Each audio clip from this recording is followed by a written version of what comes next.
Communication एक ऐसा element है जो कि मोस्ट इम्पॉर्टेंट है बच्चे के ब्रॉटअप होने में। बच्चा 8 साल से पहले तो सख्ती के लिए बना ही नहीं है। पेरेंटिंग एक बहुत बड़ा इशू है। अच्छा, अब इसकी वजह क्या है? इसमें एक बहुत बड़ी रीज़न जो है बच्चों की माओं का बच्चों के पास ना होना है। हमारे पास जितने बच्चे आते हैं जिनको प्रॉब्लम है ऑटिज्म का, उसमें कहीं ना कहीं टैब्स और ये जो स्क्रीन्स हैं इसका टाइम ज़्यादा है। हर गले के अंदर टॉन्सिल है, ठीक है ना, बार बार ख़राब क्यों होते हैं? इम्यूनिटी अच्छी नहीं है। मदद को चाहिए कि ब्रेस्ट फीड करें, बच्चे को उसका राइट दें, उसको बिल्कुल आप बॉटल फीड पे ना ले जाएं।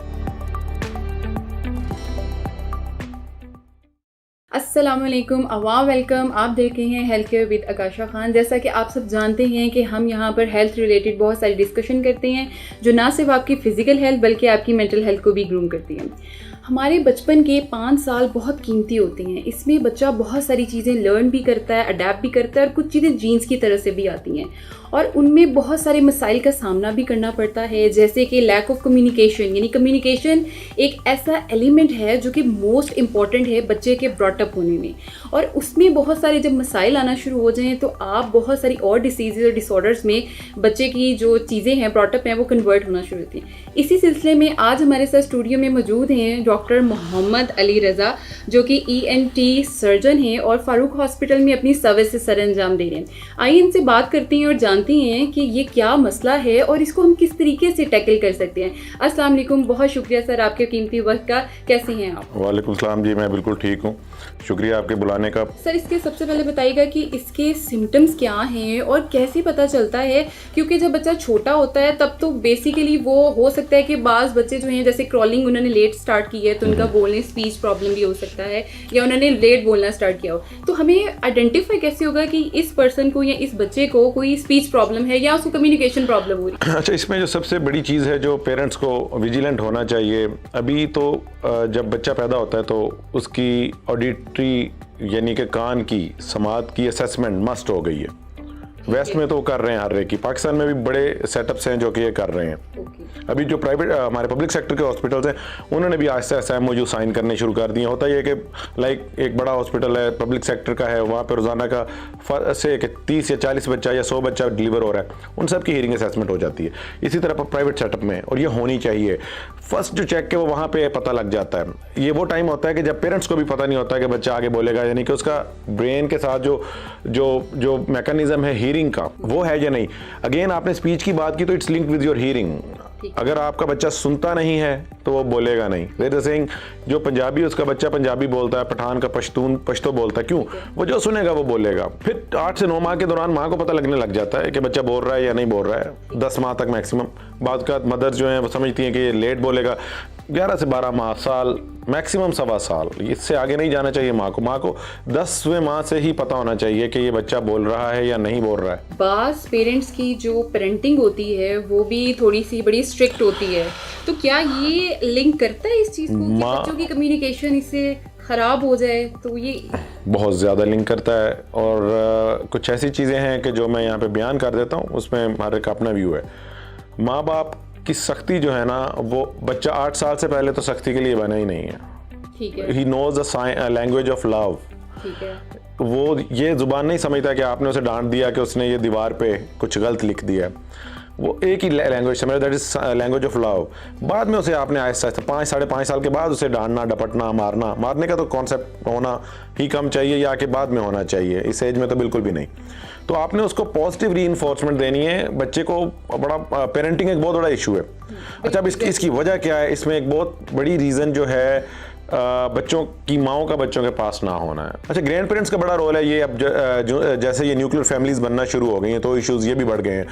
जो आपकी कम्युनिकेशन है बच्चे की, ये माँ बाप से ज़्यादा ग्रैंड पेरेंट्स के साथ लिंक थी। इसीलिए आज से जो 4-6 दहाई पहले के बच्चे थे, लोग थे, देवर एफिशिएंट इस मिट्टी से जो आए हैं, जो इस रीजन पंजाब से पाकिस्तान में। लेकिन अब ये चीज़ डिटरेट हो रही है आने वाले टाइम में। अभी हमने बात की जैसे कि क्वालिटी ऑफ टाइम पेरेंट्स का बहुत कम हो गया है टुवर्ड्स देयर चाइल्ड, तो उसमें बच्चे आजकल गैजेट्स का बहुत यूज़ कर रहे हैं। स्क्रीन टाइमिंग बड़ा ज़्यादा हो गया है। अब उसमें बच्चे फ़ौरन हर वक्त अगर फ़ोन या उनके टैब्स उनके पास होंगे तो उससे क्या है कि आपकी आंखों पे भी है और वो फिर कहीं ना कहीं आपने बताया कि वो कनेक्शन आपकी हेयरिंग के साथ भी कनेक्ट करता है, तो वो कितने आपके पास बच्चे इस केसेस के कितने आती हैं? क्योंकि अब तो हर बच्चा मेरे ख्याल से पेरेंट्स ने बड़ा आसान तरीका बना लिया है कि अच्छा हम अगर बिजी हैं तो बच्चे को भी बिजी कर दो गैजेट्स के साथ, तो बड़ा अच्छा है। ये मीठा जहर है, पेरेंट्स को भी इसके साथ बहुत वक्त नहीं गुजारना चाहिए। जो स्क्रीन्स है ना, कहते हैं जो भी चीज़ फ्री है ना तो उसमें आप प्रोडक्ट है। Exactly. If something is offered free, then you are the product. लेकिन हमारे पास जितने बच्चे आते हैं जिनको प्रॉब्लम है ऑटिज़म का, या कि ये प्रॉब्लम है कि स्पीच डिलेज हैं या ऑल टुगेदर स्पीच हुई नहीं है, उसमें कहीं ना कहीं टैब्स और ये जो स्क्रीन्स हैं इसका टाइम ज़्यादा है। और हम जो हिस्ट्री लेते हैं उसमें मैं पर्टिकुलरली इस चीज़ को मेंशन करता हूँ, ओवर 24 आवर्स बच्चा कितना टैब यूज़ कर रहा है। और जितने बच्चे आए हैं जो कि बिल्कुल अचानक से म्यूट हो जाते हैं, उनमें तकरीबन 15 से 16 घंटे का भी उनका मतलब जब जाग रहे हैं तो उसे ही देख रहे हैं, और ये बड़ी खतरनाक चीज़ है। हाँ नहीं, मतलब 16 घंटे 14 मदर्स टोल्ड दिस, हमारे पास ये डाटा है, हम इसको कंपाइल कर रहे हैं। बाज़ ऐसे भी हैं जिसमें 8 घंटे का है, 2 घंटे का। आइडियली ये स्क्रीन टाइम 15 मिनट 20 मिनट, हद 1 घंटा भी नहीं होना चाहिए आइडियली। और फ्रैंकली जो 15 या 20 मिनट है उसका भी मकसद ये होना चाहिए कि अंडर सुपरविजन हो, और मकसद ये हो कि ये एक नई मॉडलिटी है कि जैसे एक ज़माने में सड़कें नहीं थी, गाड़ियाँ नहीं थी। जब गाड़ियाँ आई, जब सड़कें हैं, तो लोगों ने अपने बच्चों को लेकर सड़कों पे चलना शुरू किया कि उनके बच्चे सड़कों पे चलना सीखें। बिल्कुल।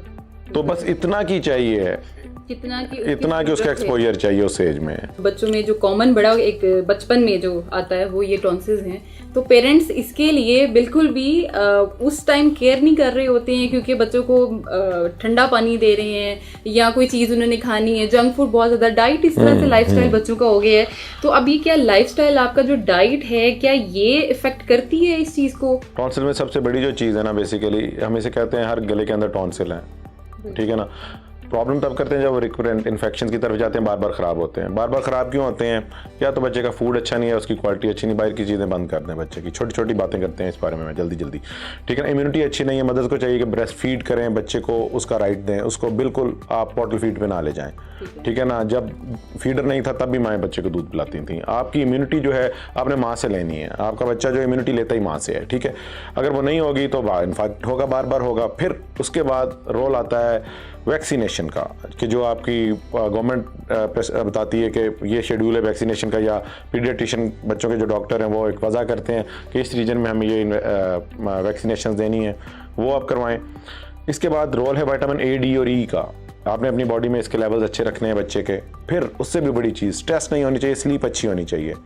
आपने जनरल बच्चे की हेल्थ अच्छी कर दी तो उसको इन्फेक्शंस होंगी नहीं। बाहर की चीज़ें बंद कर देंगे, जब सोर्स ऑफ कंटेमिनेटेड फूड जाएगा ही नहीं, अगेन ही इज़ फाइन, गले ख़राब नहीं होंगे। अच्छा, ये तो सर हमने बात कर ली, क्योंकि अब इस चीज़ के बड़े सर्जन हैं तो हमने ये तो बात करी, लेकिन हमने जहाँ से टॉपिक स्टार्ट किया था कम्युनिकेशन का, तो मैं चाहूँगी लास्ट पे आप कोई थोड़ा सा हमें मैसेज दें पेरेंट्स को या बच्चों को कि लैक ऑफ कम्युनिकेशन जो है उसके लिए हम क्या कर सकते हैं। उनको टाइम दे सकते हैं जी। जो सबसे कीमती चीज़ है आपके पास जो सबसे कीमती चीज़ है, पेरेंट्स, इवन यंग जनरेशन, कोई भी बंदा, दैट इज़ हिज और हर टाइम। और जो आप किसी को बेस्ट दे सकते हैं वो भी यही है। आपके बेइंतहा एसेट्स हों, उनकी कोई वैल्यू नहीं है, उनकी वैल्यू सिर्फ 60 साल की है जब तक आप जिंदा है। द टाइम आप मरते हैं, मुझे नहीं पता जिस घर में मैं रहता हूँ वो आज से 100 साल पहले किसकी मलकियत था, लैंड थी कि बंजर थी, क्या थी, अनाज उगता था, मुझे ये भी नहीं पता। मैं जहाँ रहता हूँ जो मेरे आज नाम पे जगह है वो 100 साल पहले किसकी थी। तो 100 साल बाद भी वो ना मुझे पता होगी ना मेरे बच्चों को पता होगी। लाइफ इतनी तेज़ चेंज हो रही है, तो the time is the only thing which you can give to your kids, your children. और ये वही वक्त है जो वो आपको रिटर्न करेंगे जब आप बूढ़े होंगे। मैं उम्मीद करती हूँ आज का सेशन आपके लिए बहुत ज़्यादा इन्फॉर्मेटिव साबित होगा।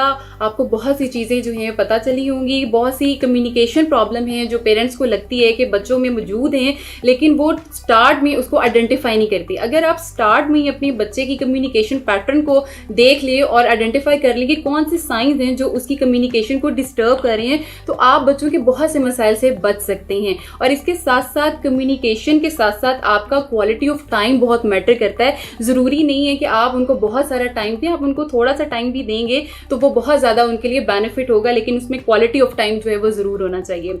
इसके अलावा अगर आपका कोई भी सवाल है तो आप कमेंट सेक्शन में हमसे पूछ सकते हैं। इसी के साथ मुझे दीजिए इजाज़त। नए सेशन में नए मेहमान के साथ, नए टॉपिक के साथ दोबारा हाजिर होंगे। तब तक के लिए अपना बहुत सा ख्याल रखिएगा। अल्लाह हाफिज़।